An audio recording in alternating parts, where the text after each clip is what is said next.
The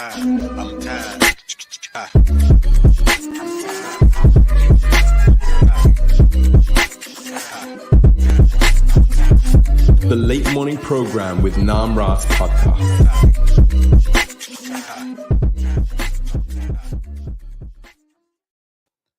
Hare Krishna, you're listening to the Late Morning Program with Nam Ras, the #1 Hare Krishna podcast in the world. I'm very honored to have His Grace Gadi Das Prabhu on the podcast today.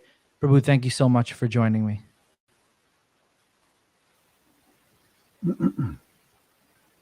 Can you hear me, Prabhu? No. I heard the first part. Did you ask me to start? Thank you for joining. And if you could first, for our listeners, Gadi Das Prabhu is he has a farm in Tennessee. He's running for some official position in the government, and he is a proponent of farming, cow protection, and the holy name as well. So we'd like to hear that all from him today. So please start, Prabhu. Please tell us how you came in contact with Krishna consciousness. Attending the University of Florida in 1970, a devotee, one of the first devotees that Prabhupada made in 26 Second Avenue, Gargamuni Swami at the time, was sent to Gainesville, Florida in 1970. And he ended up staying with a friend of mine in his closet, which later became the first Krishna house. It was just a little duplex. So I was driving my bike across campus on the way to class, 1971, and could be 1970 actually, but 1970, and I saw a crowd of people who were gathered around something or someone. So I pulled up and I looked over and I saw this strangely clad person in some saffron robes. Of course, I didn't know the word saffron at that time, but he was talking and people were listening and curious. And he held up the first Krishna book, the one that George Harrison printed for Prabhupada. And there was a picture of Prabhupada on the back of that Krishna book. And I just took note of that, and then I hustled off to class.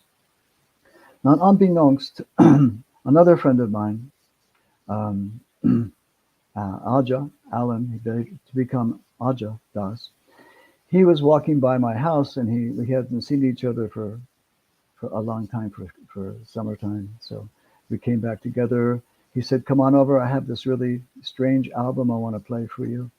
And so he had somehow or other, independently of all this, picked up this album, the Happening album, from a recording, a record store in New York City. And so we listened to that and we laughed. We couldn't understand the word, but it was interesting.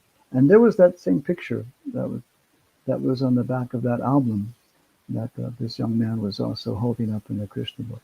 So anyway, that was the first connection.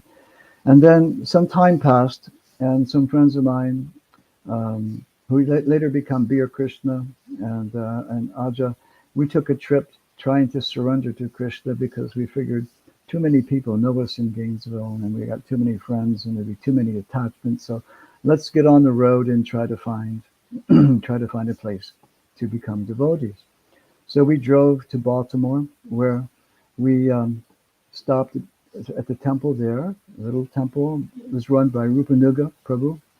And we did, my very first encounter was Tulsi Puja, and then a nice lecture by Rupanuga Prabhu.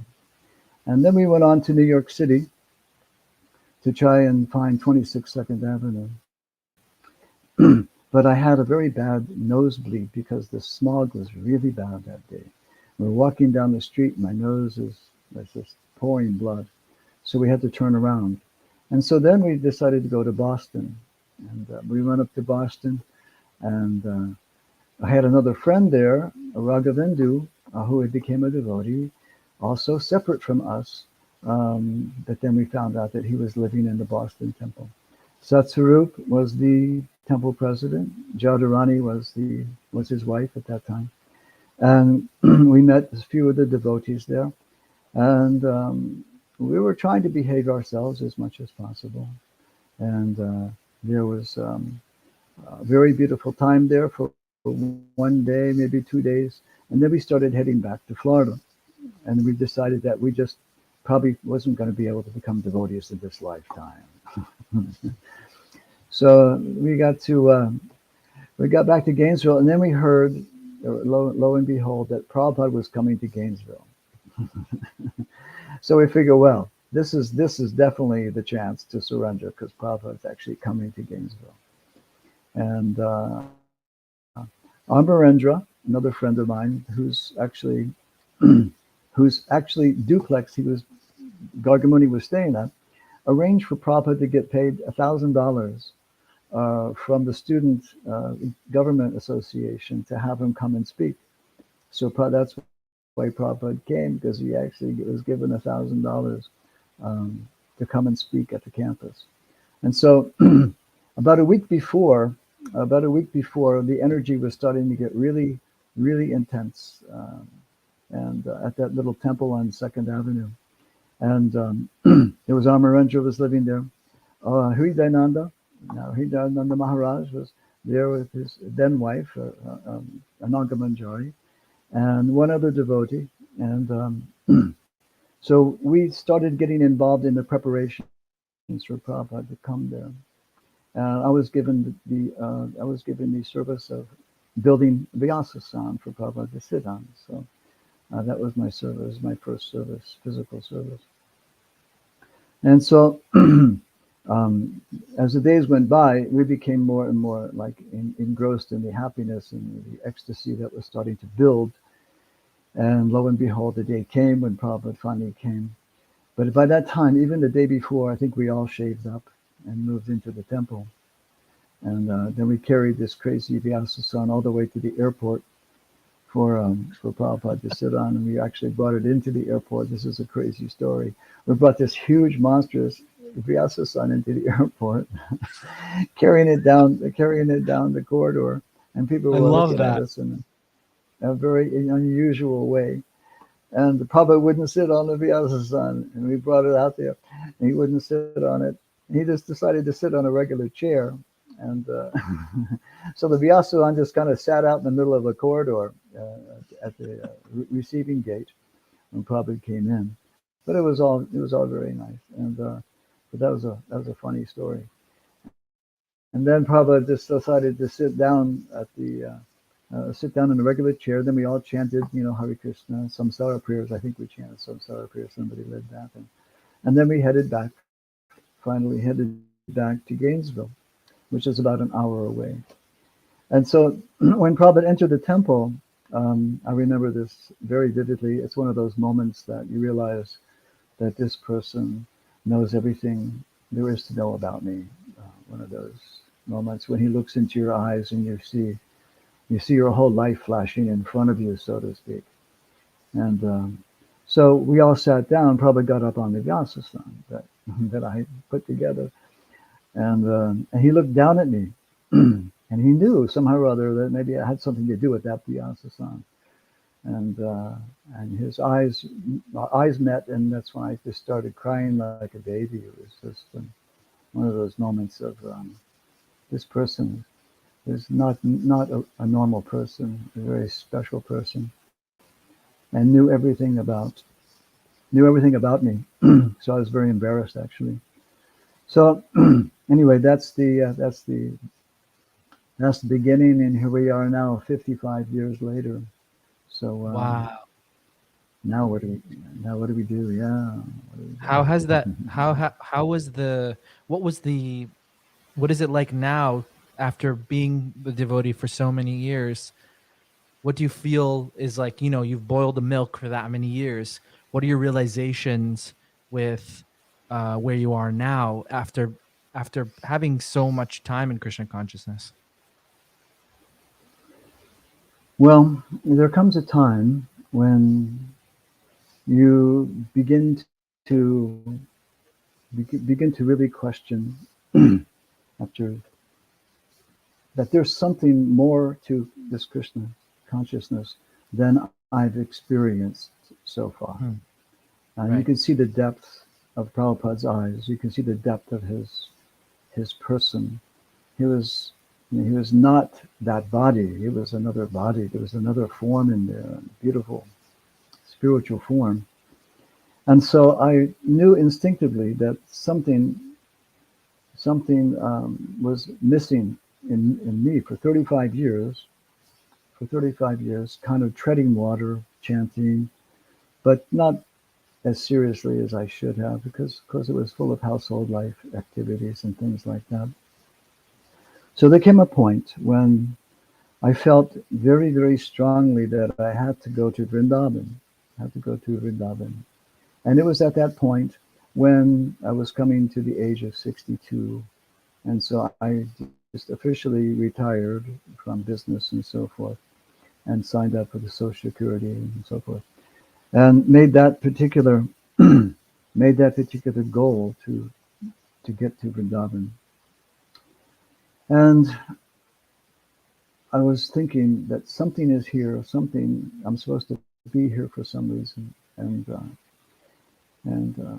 yet I knew that I spent my entire time, practically every waking time, at the Krishna Balaram Mandir, and where I came to make dear friends with Ayendra Prabhu, and we became immediately bonded, and had extraordinary connection for some reason. So, so he was also a catalyst in this adventure, and so I would have darshan of Radha and Shyamasundar, Krishna and Balaram, Gaurnitai, every day. Every day I was never miss a Mangalartik, and so on and so forth. So, but something had to happen. I wanted something to happen, and so I prayed to Prabhupada. I said, Prabhupada was right there, the beautiful form of Prabhupada, and that nice Vyasa song, much nicer than the one I made. So that I didn't want to be mediocre anymore. I wanted to know really what this is really about.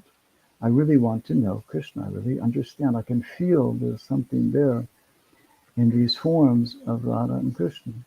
And Prabhupada always, talked about this. Just offer your obeisances. Pray to Srimati Radharani. Just try to become a devotee of Krishna through Srimati Radharani. So I would pray like that. Matter of fact, there was a prayer by Rupa Goswami, Stavamala prayer. And I would recite that prayer every single morning. It's a very beautiful prayer. Rupa Goswami is such a humble mode of not finding himself qualified to be the devotee of Krishna. And if you look up their prayer, and I used to recite that every single morning, I completely memorized. And then something happened, and then there was I will have to say a response to my inquiry as to not remain in mediocrity anymore. And so I was with great good fortune, I have to say that there's a moment of darshan with Radha and Shyamasundar that that completely changed my life, completely changed. I completely surrendered at that moment. I wanted nothing but Radha and Krishna. I just wanted to be somehow or other accepted by them. And Ayendra Prabhu was also in the same. Of course, he was very, very attached to Radha and Shyamasundar. And we would, on weekends, we would dress them together. He would dress them mostly. I would assist him. And sometimes I would decorate Shyam's face with different kinds of, mineral pigments and so forth. And it was just an extraordinary time. And so from that point on, I said, I just never want to leave this place. I never want to leave Vrindavan. And even Ayendra asked me, please never leave. Please never leave. Always stay here in Vrindavan. And of course, I had my wife and family and everything back there. And there was cause to understand, for my own understanding, that I couldn't stay in Vrindavan like I wanted to. And so I had to leave. And that night, I never told him I was leaving because I knew it was going to be a moment. And so that night, the taxi is actually waiting. I'm waiting at the airport, and I finally had to made myself able to go to his door and tell him that I had to leave. And that was a pretty sad moment. And and What actually, it year was was only that? 4 months after that he left his body. And Oh, wow. that So it was 2010. it was only 4 months. Yeah, it was only 4 months after that time. I came back in January, February, March, April, May, June, July. It was 6 months. 6 months. July 16th is when he departed. Right. So that was extraordinarily emotional time. I never felt emotions like that before, even with Prabhupada's departure, because Prabhupada's departure was almost like he was always so distant from us. He wasn't always with us physically present. And it was hard to, let's say, have that intimacy that one would have with another devotee. And with Prabhupada, he was the instructor. He was the diksha. He was the instructor and shiksha. He was everything, but Yeah. not that closeness, that friendship, and so forth that one would have with another soul. But his departure was tremendously difficult too. Not to minimize that, of course, but anyway. So I had to come back, and then I decided that I had to stay in America and do something because that's what Prabhupada would want. He left Vrindavan and all the spiritual comforts thereof. Spiritual comforts means really simplicity to its maximum. Nothing there to actually give comfort to the body, but everything is there to give comfort to the soul. So I could see that was some place I would really like to be at the same time, because Prabhupada made that sacrifice to come to this country.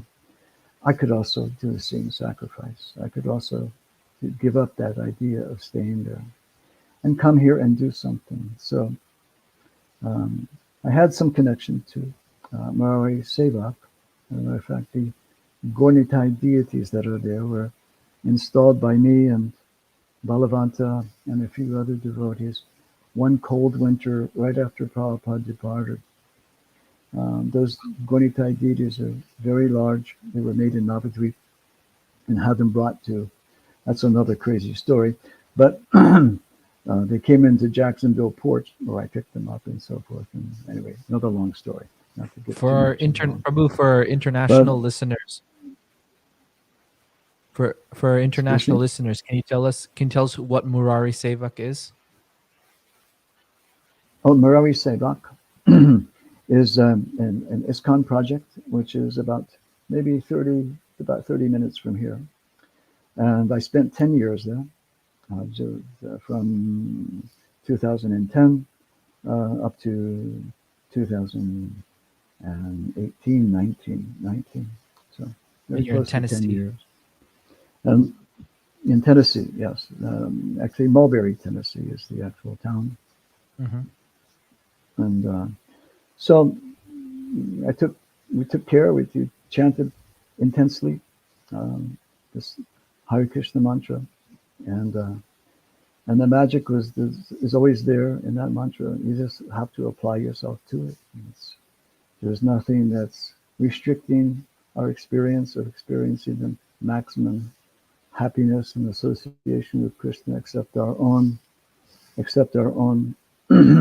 um, our own restrictions. So don't apply any restrictions to chanting the holy name, and you'll be able to experience the maximum effect of being. Can you explain Let's Can say, you explain what you mean when you say we put restrictions on ourselves? Can you kind of explain that? fear. There's fear. There's a natural fear of what it's going to be like if I give up everything in this world. It's a natural fear, and because Prabhupada has said so many times, don't ever think that you're going to lose anything by surrendering to Krishna. You will gain everything. And this is the fact. So there's a fear factor involved that a lot of devotees are, let's say, don't want to confront that fear that's inside of them, to actually come to the point of bringing oneself to the point of absolute surrender to Krishna. But it can be done, and it honestly absolutely should be done for everyone. And then the life becomes completely, let's say, unpredictably beautiful. Uh, so I'm not trying to say so much about that, but there's that fear factor that's involved, that if I give up everything, if I jump off the cliff, if I cross that line, what's going to happen to me? And so that's what Prabhupada's really trying to get us. He's trying to get us to take that maximum opportunity. So Like I have another question. the chanting of the holy names, when you apply, we did kirtans in Murari Sevak for sometimes 3, 4, 5 hours at a time, intense kirtans in front of Gaudi time, and the the the experience and the effect of such chanting, and especially that place has a remarkable seclusion. It's down in this valley. There's no neighbors. There's nothing to really distract you, and practically it's very primitive in a lot of ways.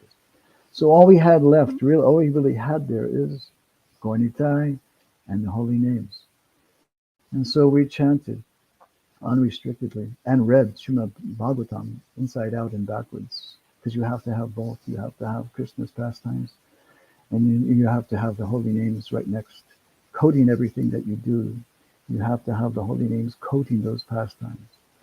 And in the association of devotees who are all interested, truly, truly interested in the same goal. Association of devotees means that. That's what it means. It means getting an association of devotees who are like-minded. They have the same goals. And which is to experience, so we'll say, the effects of loving devotional service to Krishna. It's in the heart of every living entity. It's in the heart of every soul. It's in the heart of every human being. It just has to be uncovered. And the holy name can uncover that very easily if it's chanted properly. Of course, if you don't chant, you're devotees that don't chant. There's devotees who don't chant so much. So don't expect very much if you don't chant very much. But the more you actually apply yourself to this Harinam Sankirtan process, the more you will understand what I'm talking about. So how should one yeah. How should one approach the holy name? I know you've been talking about the holy name a lot, and it's very inspiring to hear that. But there's always the question of how one approaches it. You have to approach it like you have to approach Krishna's name, the Maha Mantra, like it is Krishna. And you're chanting that mantra. You're chanting that mantra for Krishna at the same time. Because the Maha Mantra is also both is Radha and Krishna. And so when you're chanting, you're trying to get them to listen. And so you're trying to generate as much sincerity in your heart you possibly can to hear them, to get them to listen to you. The people are chanting their names all over the planet, thousands and thousands and thousands of people. So you have to, some competition there. You have to get Krishna to listen. So you have to be intense about what you're doing. You can't let anything else get in the way. You certainly can't be, let's say, shy about your expressions. You want to chant loudly. You want to chant intensely for as long as you can. And if you do this on a regular basis, you'll be able to understand somewhat of what I'm saying. So we took that same mood, and we're here at the Murari Sanctuary, just a few blocks away from Murari Seva. And We are also in that mood.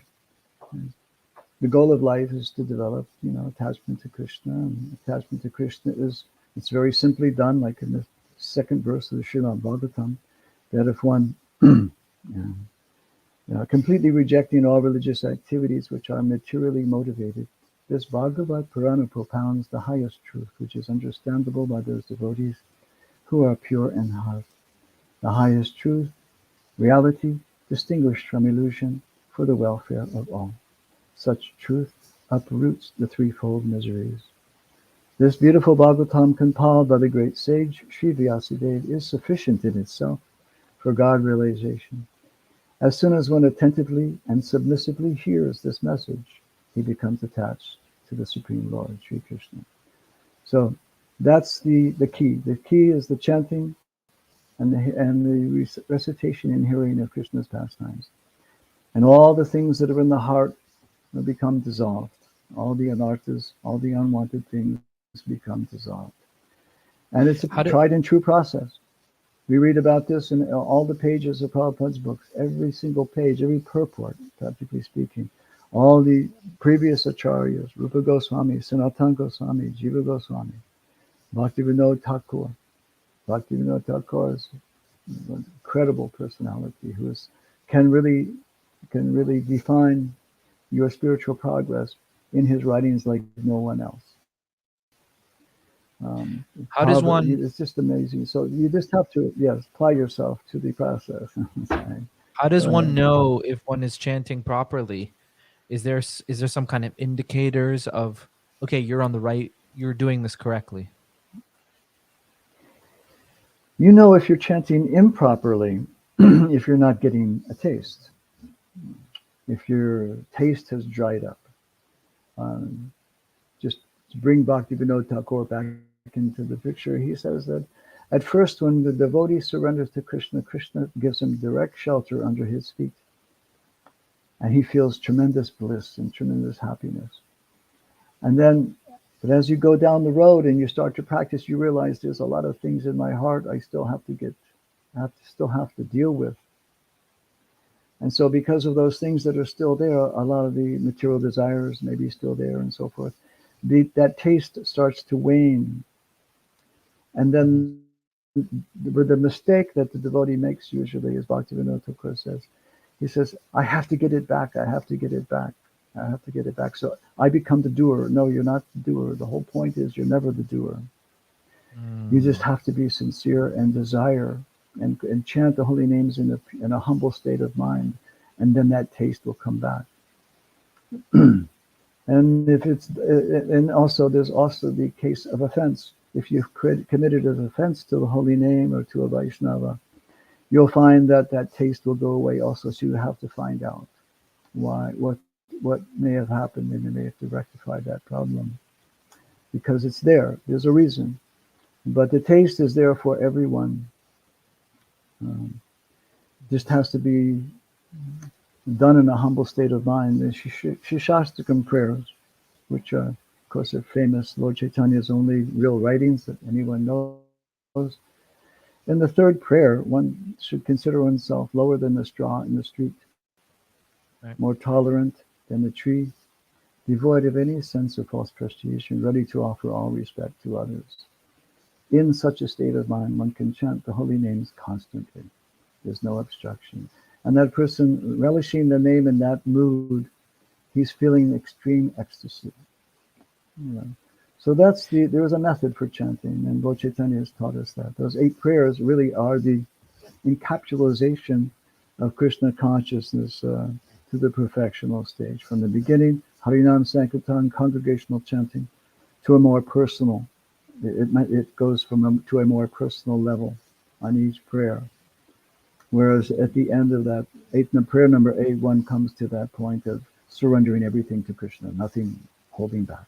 Just like Krishna says in the Bhagavad Gita, Arjuna, I'm taking responsibility for everything that you've done. There's nothing that you can do that I can't take responsibility for. So I'm telling you to go out and take care of this fighting business, and I will protect you from all reactions. And give up all religiosity, give up all these things, and all your all your fears, and just surrender unto me, and I will take charge of you. So this is the same process. Krishna is saying, you surrender to me, and I will protect you from everything. And Lord Chaitanya is saying the same thing through the Shastastakam prayers. Can you tell us a little bit In a about more sweet way. Can you tell us a little Yep. bit about Murari Sanctuary and what you do there, and how many people are there, and how many cows, and all that? So we get down to the physical reality. We need to live in this world, and we have to live in this world in an environment which is most suitable for chanting the holy names. So that's why Prabhupada said, live very simply, think high, live simply. Simplicity is crucial. You can't complicate your life with all kinds of toys and trinkets and all kinds of distractions. Your life has to be very simple, very, very regulated. Every day we are doing at least 2 hours of kirtan every day, in the morning and the evening, every single day. And this way, the mind becomes steady, the heart becomes steady. Okay, and in this way, the taste for Krishna gets closer, gets stronger and stronger. You want to have, you want to experience Krishna consciousness. It requires regulation. It requires following the principles. There can be no nonsense at all. No intoxication, no illicit sex, no gambling. Of course, no meat eating. That's easy enough. So these things have to be in place, and then your taste for chanting will increase more and more. So we have to have a backdrop for the best possible backdrop for becoming Krishna conscious. And Prabhupada urged, I'll show you a little booklet I printed about 10 years ago. It's called At Any Cost, Do It. This is a picture here. I can make it bigger here. Hold on a second. Okay, yeah. So this little booklet, there are quotes from Prabhupada that how important it is for devotees. For devotees, oh yeah, I think you expanded the picture. Okay. Yeah, you could show it again if you Let me want. get it over here. Okay, so in this booklet, and if anybody wants one, just just write to me and I'll send you one. But this booklet has a compilation of Prabhupada's quotes all about how to live simply, how to do this farming, farm, so much. I'll just read one little quote here. Yes, please. Yes. So Prabhupada is saying here, so you organize, I give you the idea, but I'll not live very long. So if you carry it out, you can change the whole world, especially if you can change America, then the whole world will change.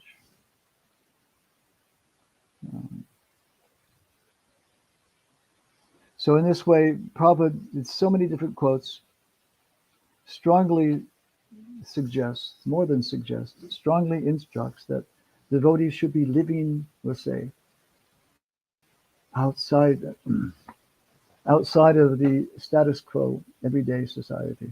We don't belong there. It's not our home.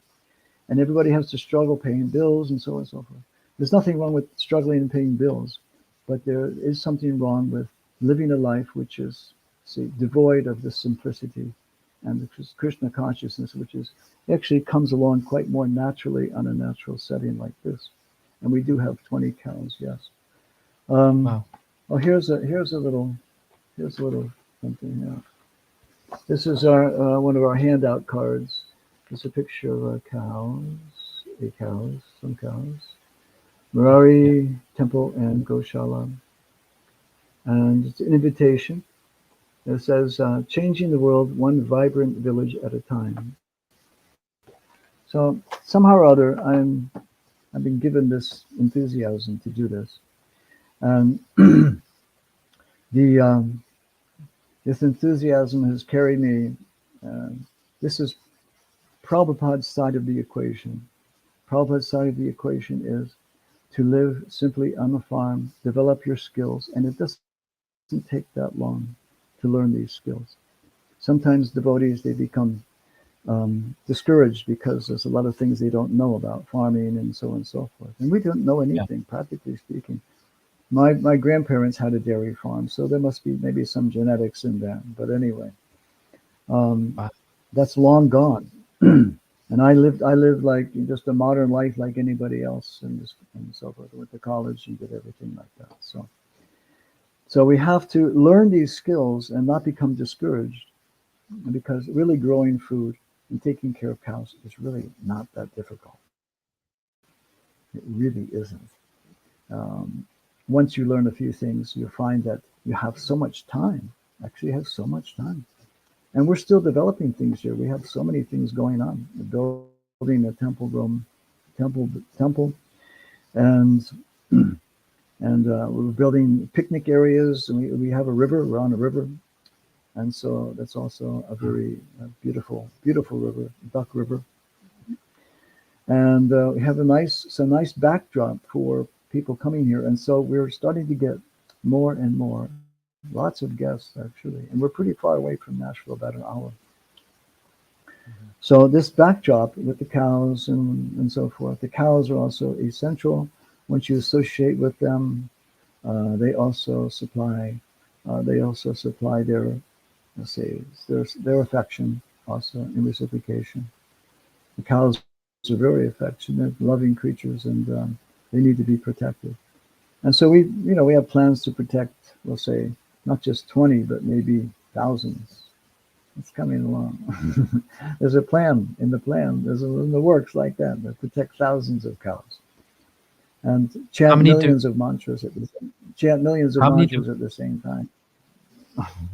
How many devotees live with you there on Murari Sanctuary?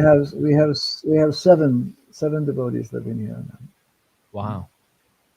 I have a question, Prabhu. So you were talking about living. The only reason we don't have more, the reason there's not more is because we don't have living facility, that's why I say we're still building and developing things. Yeah. I have a question about living simply. Is it possible, in your viewpoint, to live simply but not be living on a farm, say living in suburban area or urban area? No, I don't think so. Because the natural tendency is to depend on your suburban environment. You can do a few things. I mean, you can grow, you can have a nice garden. And if you have maybe an acre or two, you can maybe have a cow if they'll allow it. Okay. And but for the most part, it's very difficult because you become part of the system. You have your car, your driveway, and you have your house, and you have things that you're doing there. You get caught up in suburbia. We don't want to be caught up in suburbia. We want to live free out in the open air. No vaccinations here, baby. No. We depend on vitamin. We depend on vitamin D coming from the sunshine. Don't say the We're V word. all the Don't time. say the V word. Nobody gets sick. Yeah. If you live in a cube, you're going to get sick because of bad air and no light, and then no exercise. Oh, I get so much exercise. I'm 75. This body is 75. I'm not 75. Wow, you look great for 75. So, I know. That's amazing. Wow. That's what they say. 65. Well, maybe you do the math. If you can do the math. I became a devotee when I was 24 in 1971. Wow. So you do the math. But what would you say? What would you say to someone? Everything is working pretty good. What would you say to someone who wants to have a regulated life? Like you were talking about regulation, but when you have young kids, like for me, example, I have a 4-year-old and a 2-year-old.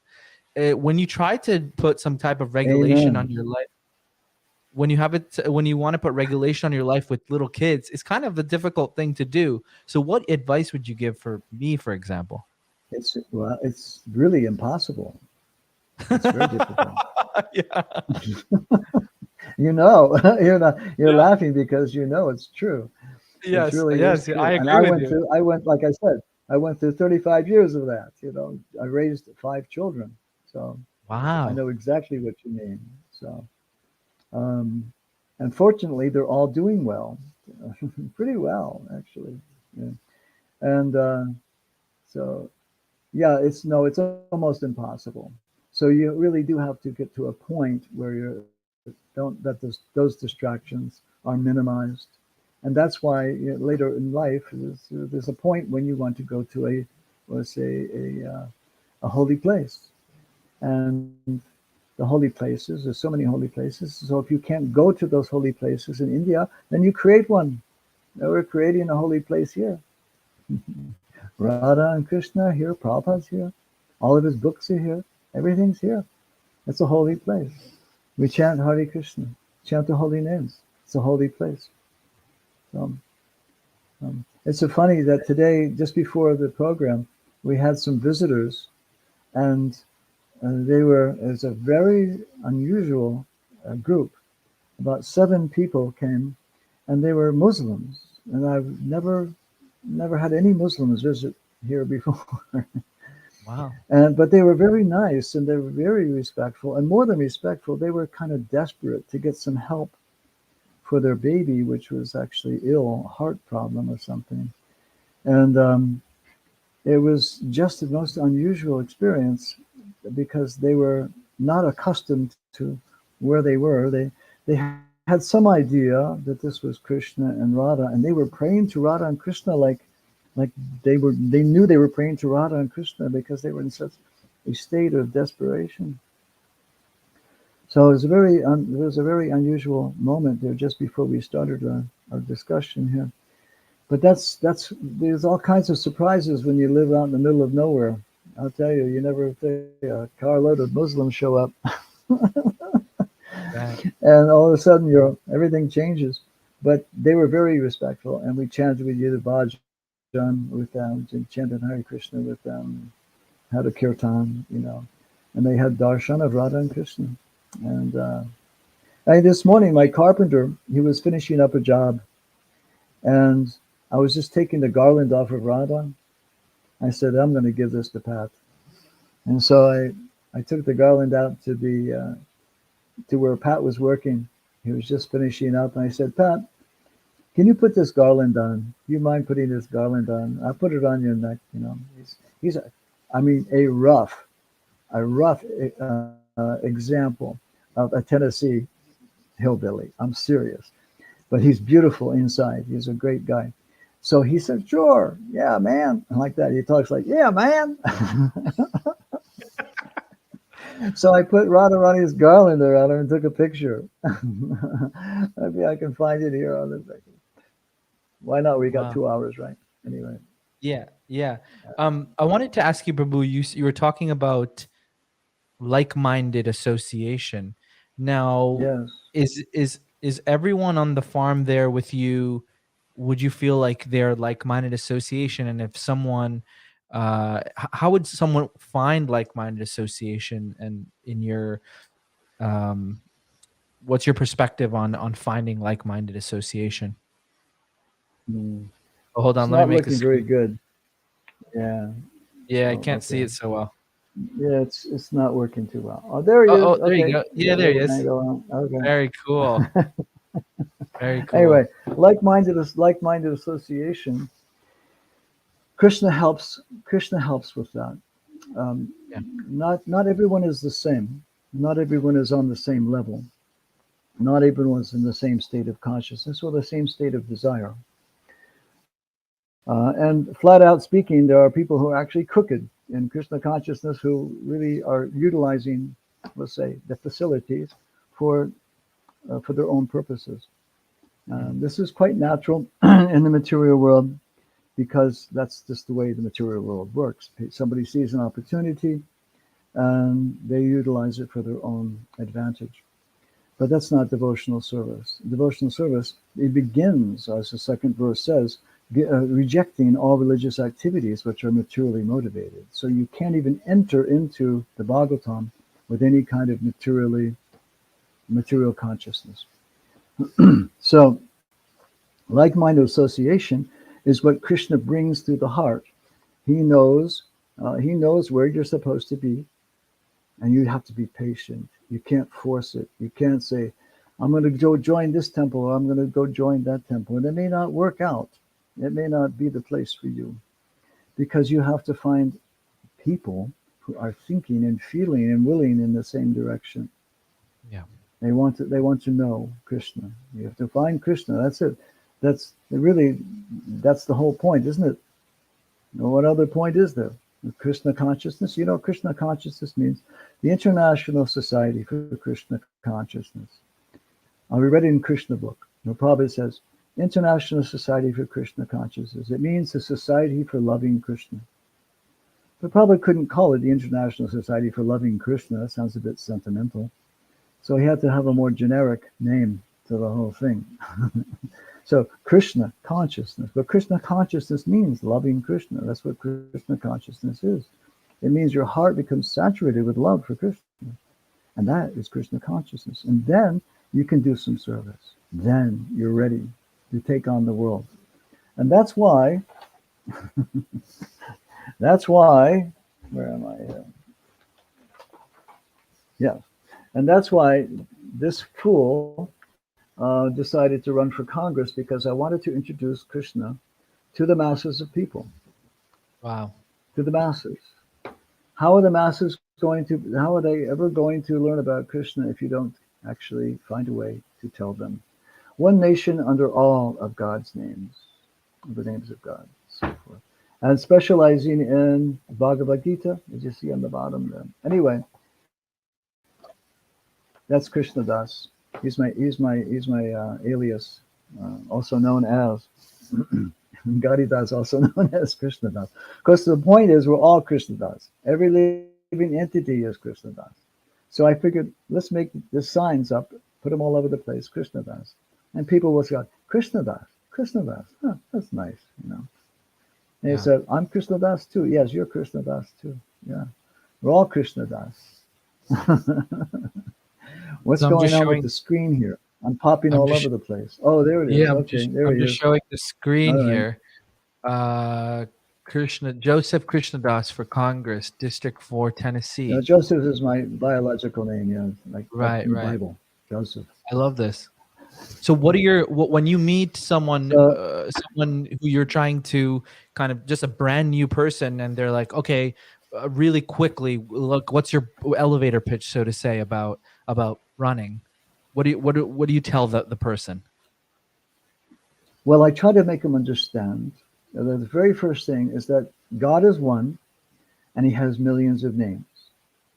Yeah, just like Lord Chaitanya says, yeah? He has hundreds and thousands of names, millions of names. So the same principle that God is one. There's only one God, can only be, but He has so many names. So I said, you can address your God with your name. It's fine. You can even sing that name. You can chant that name. Prabhupada says all these things too in different lectures and so forth. That all these names of God refer to the same person. Now we have names of Krishna. These are more intimate names, no doubt. But there are many names of God which characterize His Aishwarya, or His opulence, His majesty, His awe, and so on and so forth. These names are also potent. So we want to be able to encourage people, regardless of their religion, to somehow unite on this principle that God is one person, only one person, and He has millions of names. So if you're able to do that, say politically speaking, and be people that they stop creating this crazy division between religions and so forth, because really God is behind all religions. He's just addressed in these different worship, these different cultures, different kinds of worship. All these are details. The details, but the most important thing is that you find the essence, and the essence is there's only one person receiving all of this information. Even Krishna says in the Bhagavad Gita about demigod worship and so forth. This is all coming to me. I'm behind this whole thing. And so you worship a demigod, but they're offering it to me. So in this way, Krishna is only, God is one. There's millions of names and different cultures, different races, different kinds of worship and so forth. It's all details. Bhaktivinoda, of course, stresses this on Shikshamrita, Chaitanya Shikshamrita.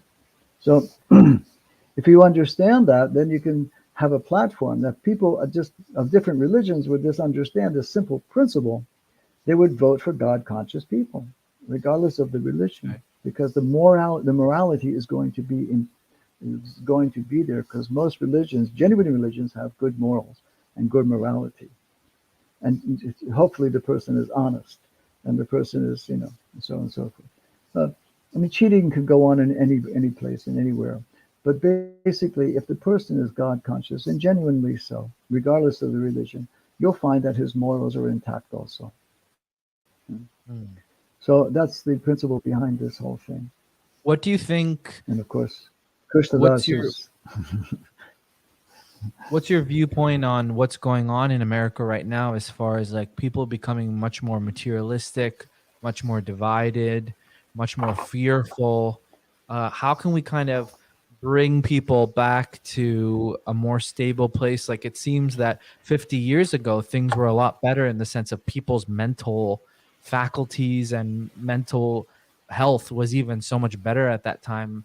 Now, after so much advancement of technology and things, it should be that, okay, maybe we should have a little bit more peace of mind, but it seems that it's completely backwards. That's horrible. It's very bad. The world is in chaos. And the way that the demons control, the way that the atheists control, they create chaos. Chaos. They put everybody in so much stress, so much division, so many problems, so many pressing, serious problems, that they create chaos. And as soon as you have everybody in chaos and arguing about this and that, you have them controlled. They're in Right. control. They're controlled. Yeah. So that's what they do. It's a well thought out plan, and it's actually historically accurate that if you can keep people in a confused state, you have them controlled.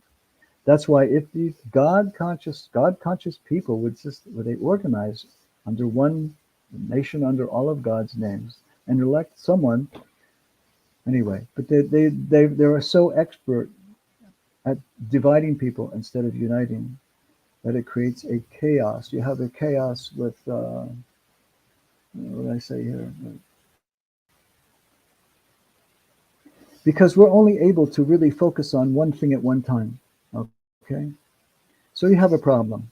Okay, everybody sit down. We're going to figure out this problem. We're going to take on this problem. We're going to solve this problem right here and right now. The border crisis. But it's not just the border crisis. You have Ukraine war.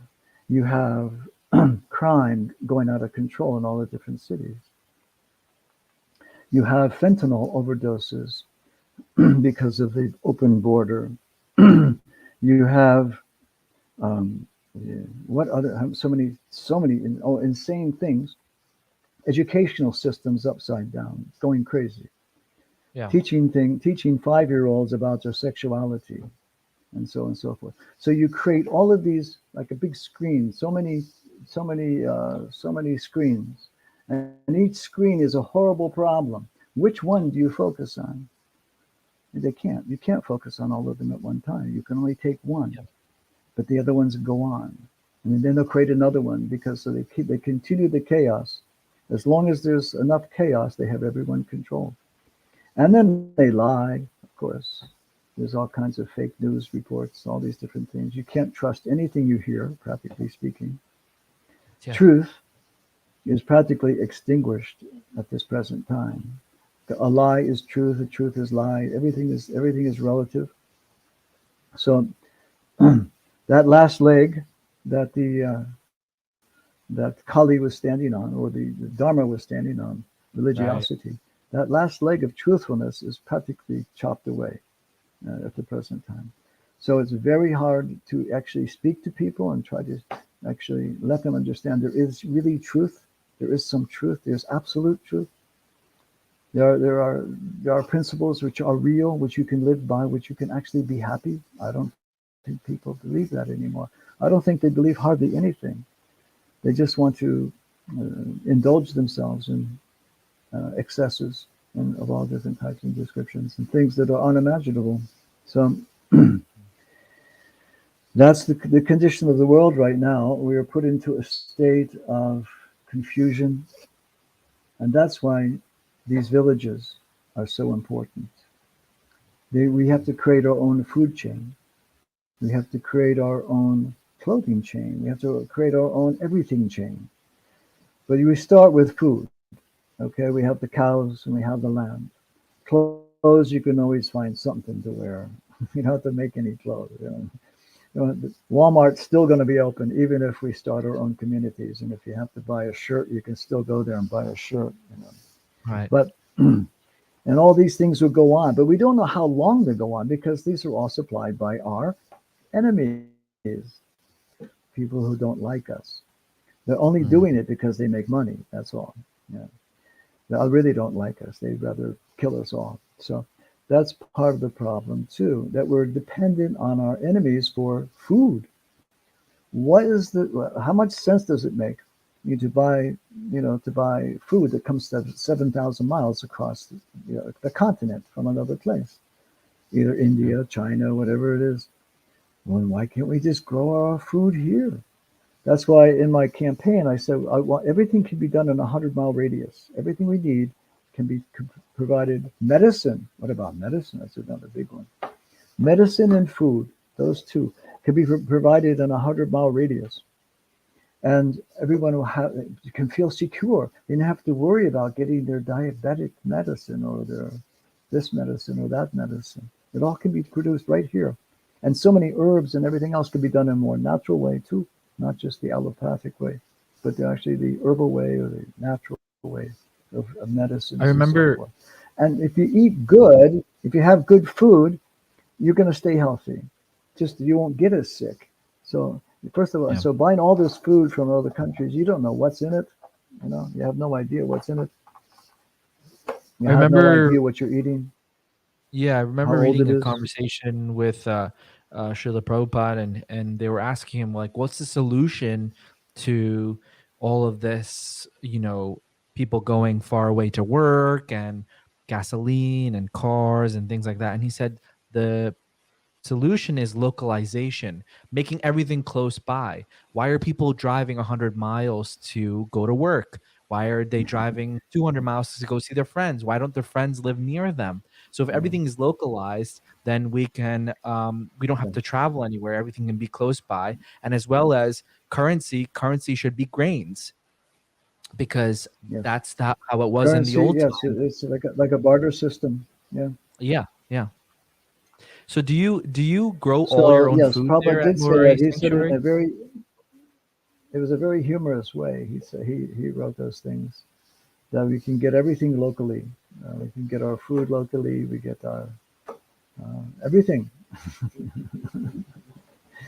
So yes, because what's the point of driving 40, 50 miles to a grocery store, to some Right. particular store just to get one item, two items, and so forth. It's really insanity. And then you're driving in a car, which is also very dangerous, by the way. Cars are not necessarily safe. Your car may be safe, but somebody else's may not be, or they may not be safe. They may be dangerous. So people are killed all the time on the highways. It doesn't make any sense.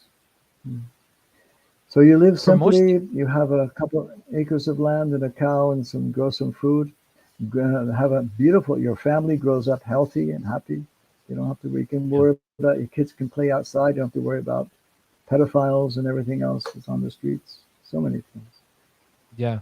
You can have Most gated devotees. communities. These are gated communities. Gated, they're locked. We have our own patrol system, our own police force inside these gigantic, let's say, villages. This is not a small thing. I'm proposing really big villages. But right now we got to start somewhere. It's got to start right here, right now. But proposing very big villages with gated. Everyone is vetted or checked out before they're able to even come near this place. And so Mm, the children are happy. The children are feeling protected. The women are feeling protected. Okay, the whole place, everyone's feeling happy and protected. They can trust who their neighbors are, and so on and so forth. Living outside in this world, you never know who you're living next to. You never know. And that creates really unnecessary anxiety. It's more of that chaos.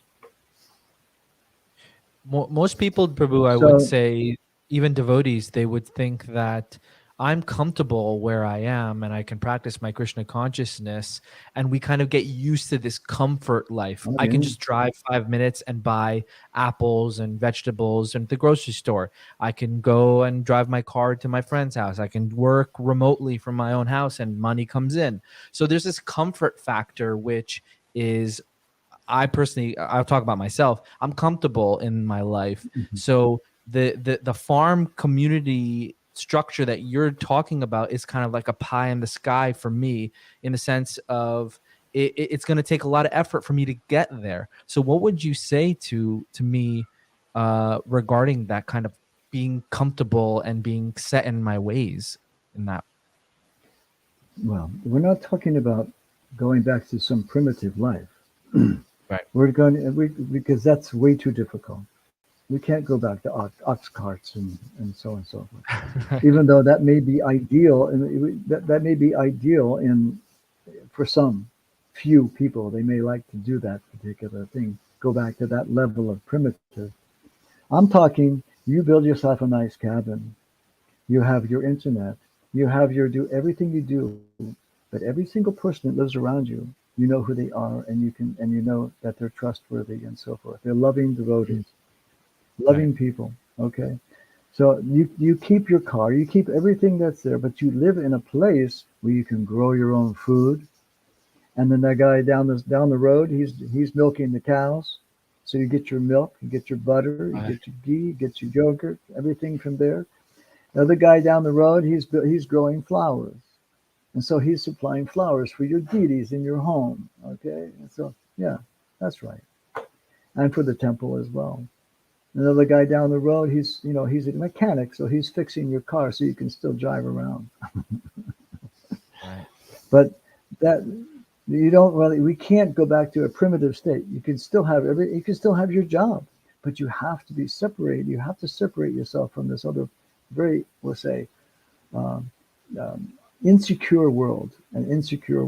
Therefore, you know, this guy, I'm always going to have milk products because he has all these beautiful cows, and he has milk, and he has butter, and he has yogurt. I could definitely going to have that. Maybe I'll have my own cow. Who knows? But I can grow. I can grow food. I can grow easily. I can grow beans. I can grow beets and broccoli and cauliflower and all these different vegetables and even grains. It's not hard. It's not hard at all. It's just that you're addicted to the false simplicity of Yeah. getting in the car and going down the road, and getting out and going into Kroger's. Okay, Kroger's or wherever. Oh, I know one for you. Wait a minute. Um, Wegmans. You ever go to a Wagons. Yeah. Wegmans? Yeah. I mean, you're born in New Jersey, right? You know That's all the that grocery that stores, that right? store is intoxicating. There's no doubt about it. That store is intoxicating. I know they're Yeah. in New Jersey. I know. Yes. Yes. Um. Yeah, but yeah, imagine. And it's going to like 40 different countries at one time. Yeah. You're I visiting like and what you having a said. taste of 40 different culinary things at one time. It's an amazing place, I amazing experience. But I wouldn't want to live. I wouldn't want to live there. Yeah. I like what you said in the sense Yeah, of a person down the street, they're milking the cow, and the person next door, they have the vegetables, and you live in a community of people, devotees that you trust, and your kids can grow up in a nice way, and you know who everyone is and things like that. That's a really beautiful outlook, and I'd love to have that for my life. It's just, where is that besides where you are in Tennessee? I don't know if I'm ready to go to live in Tennessee in kind of the outskirts of away from civilization. I know. It seems like it seems like something that's almost unreachable, but Mm, actually, it's just a matter of doing it. I mean, it's really yeah. not that outrageous to have a Right. gated community with these people have private communities. Like the Amish, Yeah. they have their communities. But even better than the Amish, we take care of the cows. We don't kill them. But the idea that this sounds so outrageous is really not. Now, but you do have to know who your neighbors are. You can't let just anybody come in. There has to be vetted. They have to be checked out. Everyone has to be checked out. And then you have a beautiful, incredible community, vibrant, and everyone's in a positive spirit. Then you have your central temple. In some of these visions, I could see, you have your Christian church, you have whatever the center of your community may be. But God has to be in the center of everything. Otherwise, and Krishna has to be in the center for us in every case. And then, truly in the center, that the temple has to be the center of life. So are you looking for people to come there to Murari Sanctuary to grow it more, or have you kind of like locked it down a little bit more? No, we're looking for more people. The only restriction we have now is accommodations. Right. We have people that want to live here right now, and that's not a problem. And they're good people that we know for long periods of time, and we'll say we have accustomed to seeing their nature, and therefore we know that they're good. How much space do you have as there? much as you can, huh? Yeah. How So much space? finding people to want to do this is not that difficult. Yeah. But and it is a bit of a dream, but this is Prabhupada's dream. He's saying, do it at any cost. Do it. Don't even hesitate. You have to do this because it is really the Krishna conscious way to live. Because the Prabhupada says, Balaram has a plow. Balaram's holding a plow. Krishna's holding a calf. Live like Krishna and Balaram. Live on the farm. Take care of the cows. Live in the village. Chant Hare Krishna. Whenever I have devotees on who are into sustainable living and cows and growing your own food and kind of moving away from, like you said, getting everything from our enemies, so to say, like people who don't like us and things like that and who want to exploit us, I really appreciate that, and I'd love to do that. It's difficult to kind of figure out where to do it. In the context of Murari Sanctuary, how much space do you have? Like if someone like me wanted to come and say, I want to buy a plot of your land there and live with you, would that be something that you would entertain? That would be something to look at. Sure. Mm-hmm. So someone could come and say, I'll build a house and I'll buy some of your land. How much land do you have there? We have 90 acres. That's huge. Wow. It's not as big as I wanted. Right. and I want 9,000. I want 9,000 acres is what I'm looking at here. Wow. And as far as the climate wise, yeah, we're talking large parcels of land. Yeah, large parcels. Yeah. But see, that requires a person or persons who are committed to this thing, to this idea, and have the money to be able to do it. It's going to take money to do it. There's no doubt. And then everyone can have an acre, 2 acres, 5 acres of land.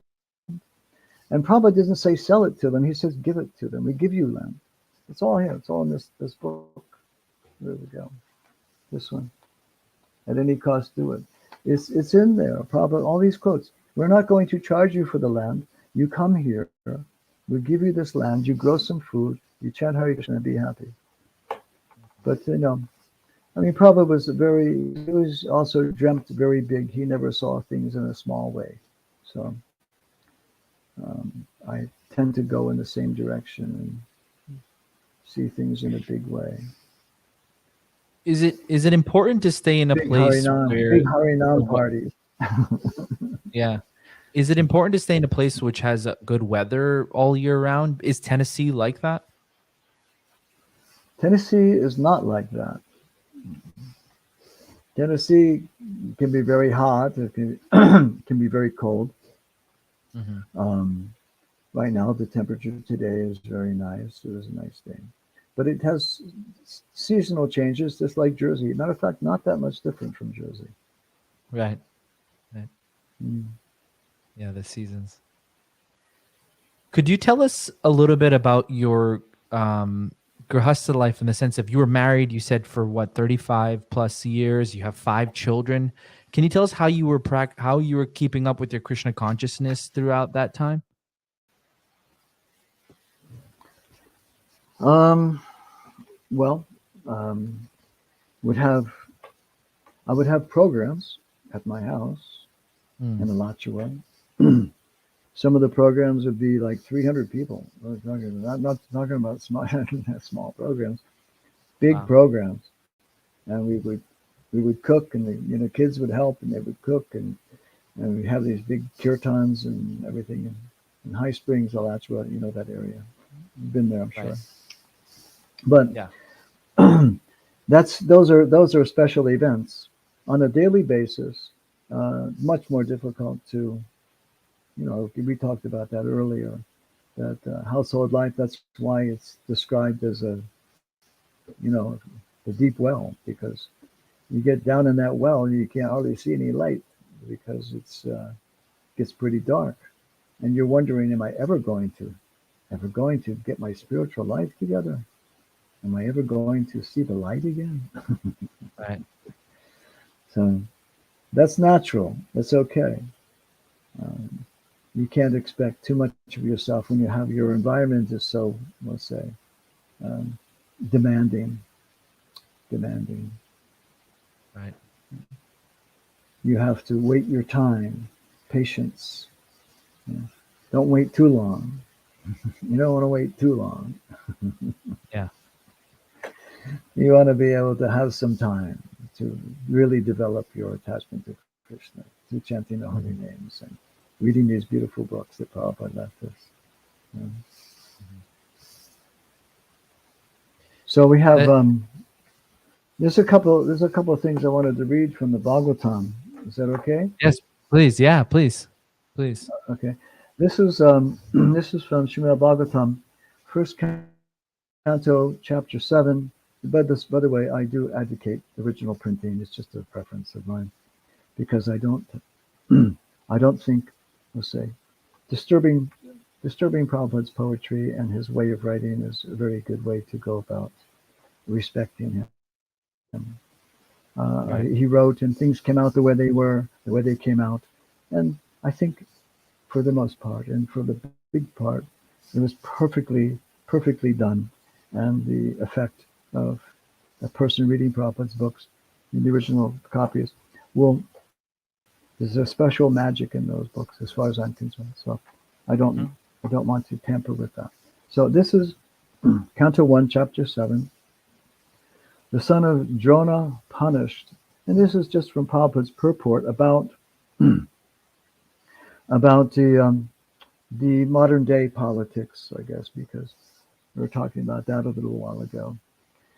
So Prabhupada says, by hearing the subject matter of Srimad Bhagavatam, this false complexity of materialism is removed.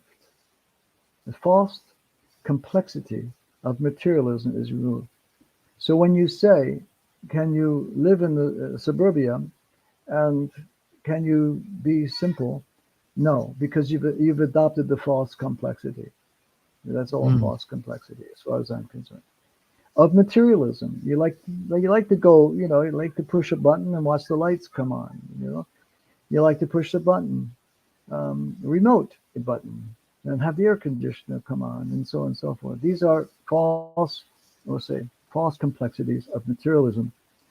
And by hearing Srimad Bhagavatam, it really brings you to the most simple and the greatest essence of your life, is to understand how easy life can actually be and not so complex. That's all false. What text are you on, Prabhu? This is text number 7. Text 7. Chapter 7. Chapter 7. I'm sorry, Chapter 7, text number 7, purport. So this is this one line, just one line. By hearing the subject matter of Srimad Bhagavatam, this false complexity of materialism is removed, and real peace in society begins, which politicians aspire for so eagerly in so many political situations. So Prabhupada, oh, you're bringing it up. That's oh nice. Okay. Which paragraph are you The on? politicians want a yeah. The politicians. I'm speaking so loud. I'm sorry. Am I speaking too loud?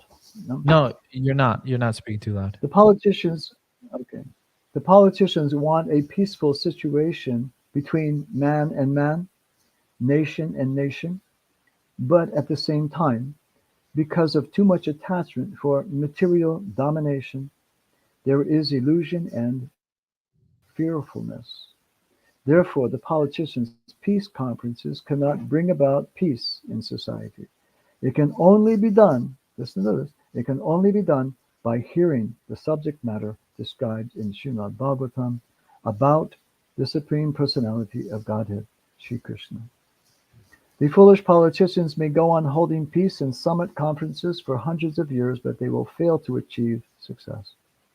Until we reach the stage of re-establishing our lost relation with Krishna, the illusion of accepting the body as the self will prevail, and thus fearfulness will also prevail. The greatest fearfulness is that we're afraid of losing this material body. Death is a fearful thing. It's a scary thing. It seems like the unknown, like what happens when this body comes to an end. So if we are not self-realized, if we don't have any kind of concept of spiritual concept of not being this material body, but we're actually, then we will continue to think about this and take care of this body to the bitter end. You'll replace every part in it. It's like you have your favorite car. You just want to keep it forever. So you keep replacing all the parts in that car. But eventually it's gonna fall apart. Same thing with the material body. It's just a vehicle. And you can keep replacing all the parts and adding all kinds of additives in the form of drugs or whatever, to try and keep the thing running, but ultimately it's going to die. So if you have no self-realization, if you have no information about this soul, that you're the eternal soul within the body and not this body, then you're going to have fearfulness. And fearfulness means that you're afraid that somebody else is going to come and take away this material body. Some enemy is going to come and take away this material body. So in this way, there's no peace. The only peace comes from hearing Krishna's pastimes and chanting the holy names. That's it. That's it. That's the essence. There is nothing else. The holy name is everything. There's nothing else. And hearing Krishna's pastimes together in that combination will make you attached to Krishna, and then you actually have something. Then you've got something. You've got something really wonderful. Before that, there's nothing. It's all like a bunch of zeros with no one in front of it, as Prabhupada said. You got a bunch of zeros. So there is a way to live in this world.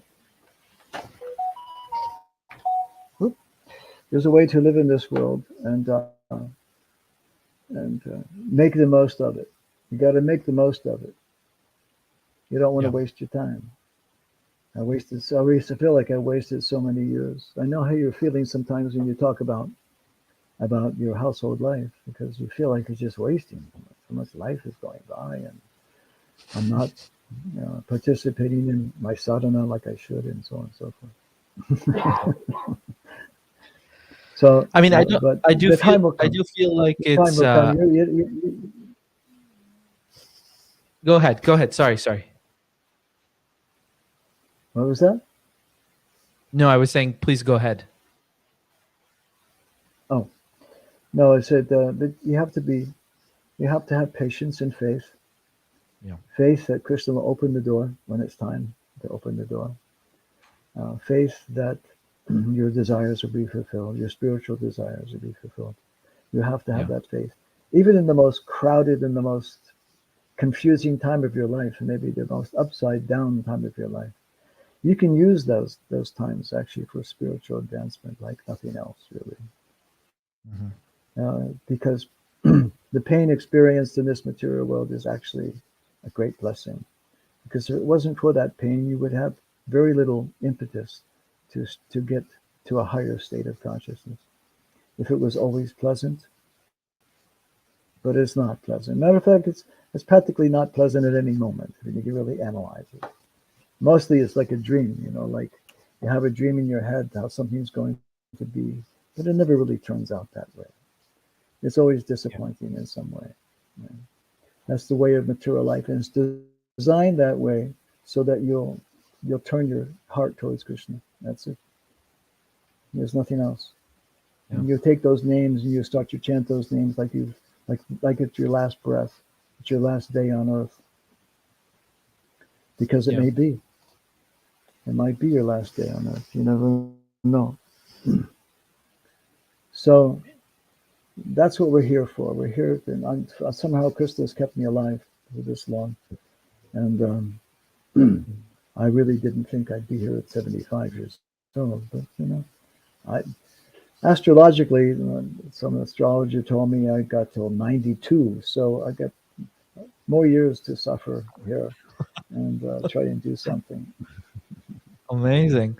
Prabhu, one last question. Believe me, as you get older, there is some built-in sufferings that come along with the. Of course, yeah. There is more aches and pains, and your eyes. I'm wearing glasses and so forth, and I have hearing aids, and the parts. Keep replacing the parts, but at some point, they're going to wear out, and. Yeah. I'm happy that I'm not. There's no problem. I'm probably the happiest person imaginable, because I did somehow or other utilize this life in some amazing magical way. Krishna has been very kind to me. So if I can share that with others through living and doing kirtan and doing pleasing the persons that I've been inspired by. Ayendra Prabhu, of course, being one of them. His dedication to chanting the holy names is the reason that he was so dedicated to chanting those holy names is because he was living the holy names. He was genuinely attached to Krishna, genuinely attached to Radharani, genuinely attached, like a Brijvasi in the pastimes of Krishna. I know him. Somehow I know him better than I know myself. As I know myself, I know him. For some reason, we were connected like that.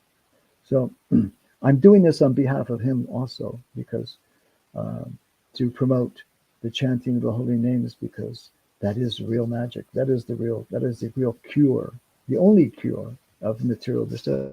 And this is not Ayendra speaking. This is Prabhupada speaking. Prabhupada says the same thing. The only, what did it say? The last line here.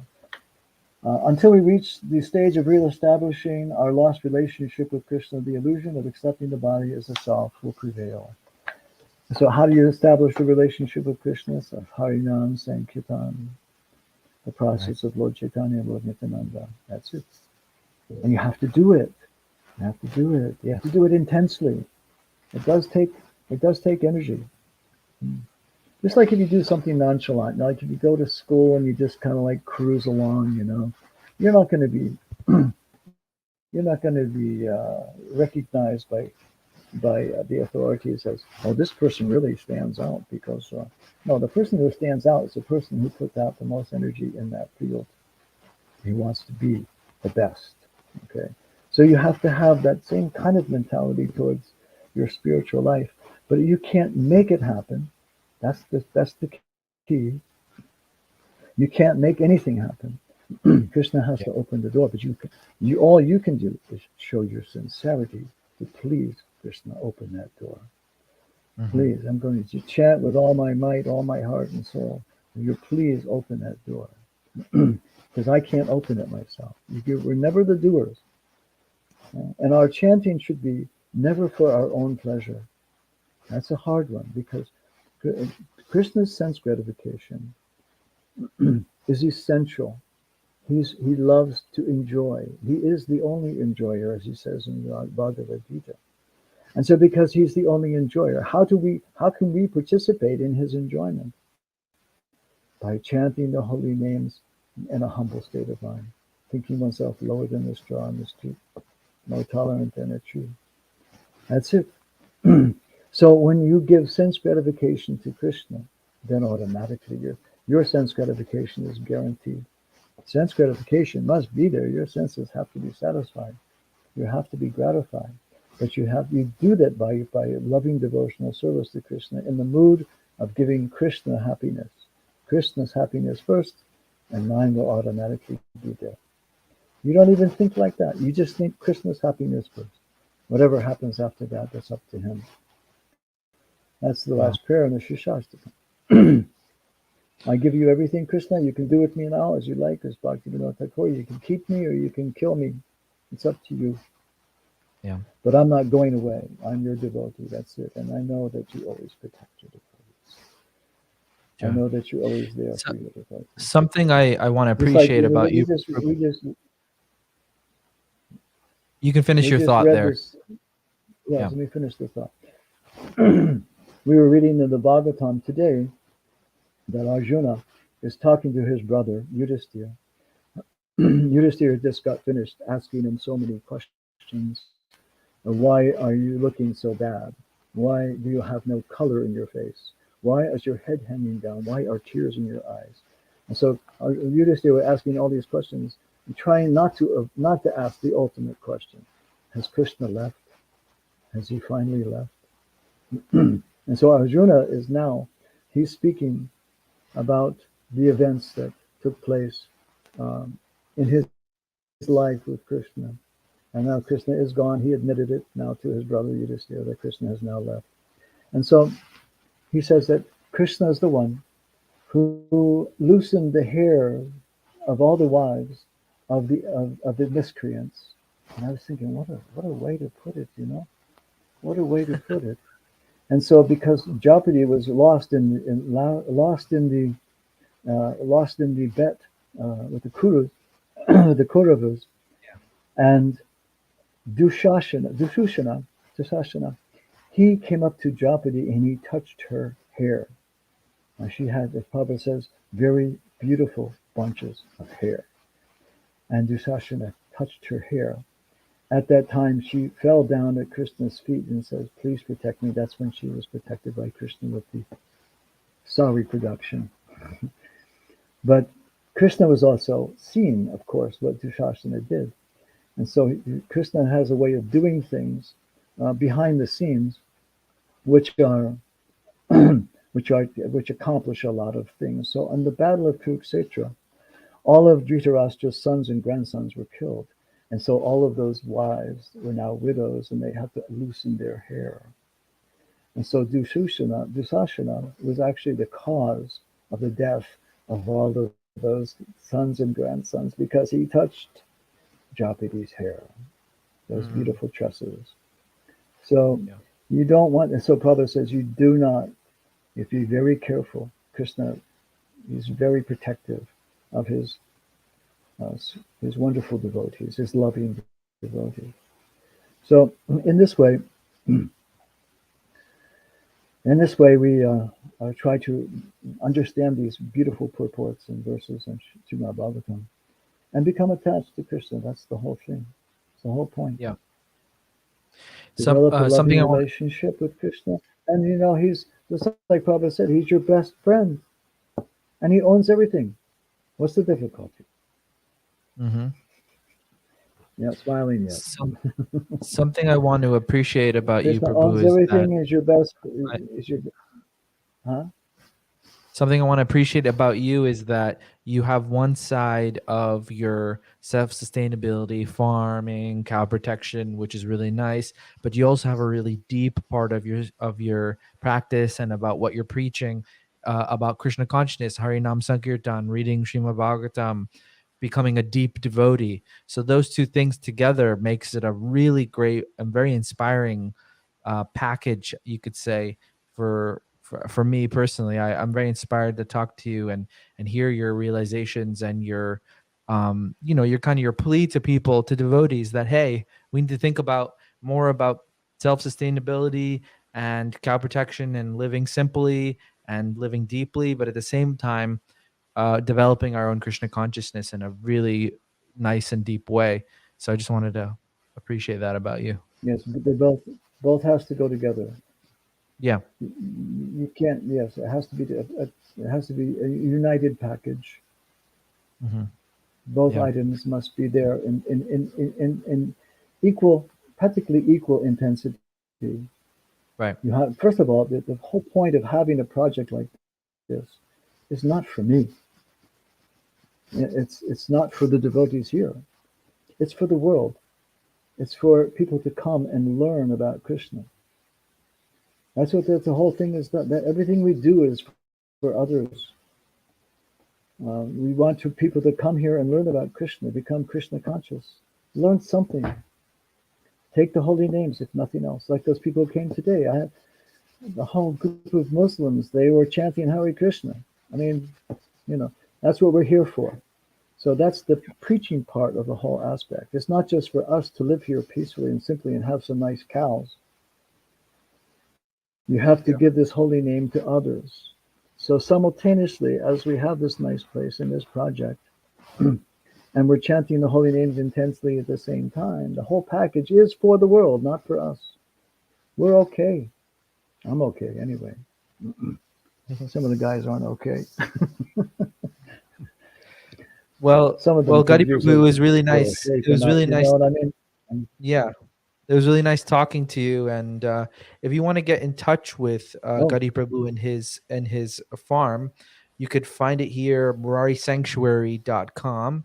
That's murarisanctuary.com for all our audio listeners.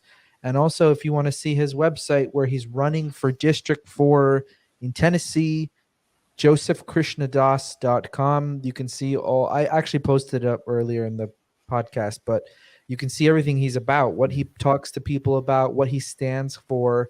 And the best of luck, Prabhu, with your running for Congress. I really hope that you can win, and we can have someone in Congress who has your kind of Krishna conscious abilities, or Krishna conscious